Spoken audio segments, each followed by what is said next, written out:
masakit. It had an accompanying warrant which was given to me. And that warrant, which was the one that was served to the former president. Balikan muna natin ang CIDG, ano? Kasi sinabi nga dito sa interview na pinanood natin na alam na ninyo na meron kayong papel sa pag-aaresto. Masasabi ba ninyo na well-planned itong arrest? Kasi it was planned weeks in advance. May nakita tayo dito na naabutan na ninyo, matagal ng plano yan.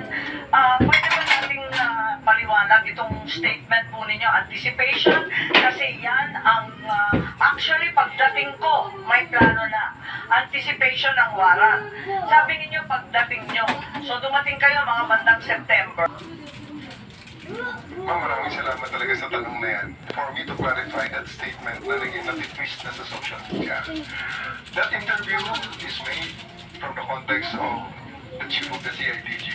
Isang part lamang ng PNP, maliit na parte ng PNP, na may sariling mandato. Kaya tumatakbo sa akin, ma'am, yung crisis. Palaging tumatakbo dyan bilang operations officer, bilang commander, yung 4 P's of contingency planning, predict, prevent, prepare, perform.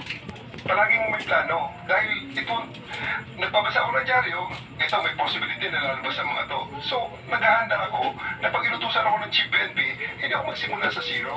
So, it's not about anything, about sinister or anything, but it's just part of my job to plan for it. So, ano ang mga dapat pag may lumabas sa may mga wanted person, in-anticipate natin lalabas ang So warrant. hindi pa dumarating yung diffusion notice no March 11, may plano ka na. Hindi ko pwedeng i-deny, ma'am. Part ng aking trabaho ang mag-prepare ng contingencies. Tama, hindi naman Pag-utusan kita ako, binibitaw. nakaready po yan, ma'am.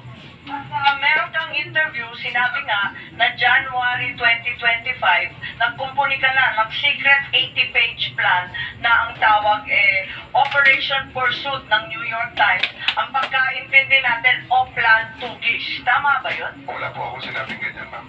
Kung sino man ang source niyan, I'm not very sure about it.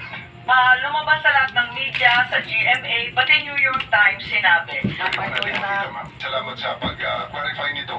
Gusto ko sana makita, ma'am, yung Ang pangalan sinabi, ko talaga. ang PNP, ang nagplano na ng isang O-Plan Tugis. I just want Napakahaba. Hindi na, ma'am. I'm just one of the 220. Unfortunately, I'm just one of the 220,000 policemen in the PNP right now. Kung sino source nila, gusto ko sana makita mo na ang pangalan mo talaga is nandyan, na sinabi ko yan. Kasi na-attribute sa akin yan, ma'am, eh. Kaya I'm really thankful of this opportunity to clear that Yes, Senator Bato. Andyan, How about the GPNP? Hindi kayo source yan? Yeah, sabi kasi si PNP Chief inutusan si General Torre na ilalagay si Presidente Duterte under police custody as soon as the ICC issues the arrest warrant. Wala po kaming ganyan at hindi ko po nakita yung O-Plan Tugis na sinasabi niya. New York Times, lahat ng local media, sinungaling. Okay lang, I mean, sabihin lang natin, alin yung totoo, alin yung hindi, para maliwanagan kami. Ang alam siya, mas naniniwala ako sa kanila pag sinabi nila yan. Kaysa dyan sa mga lumulabas sa balita. Kapag sinabi nila na hindi sila source, naniniwala ako.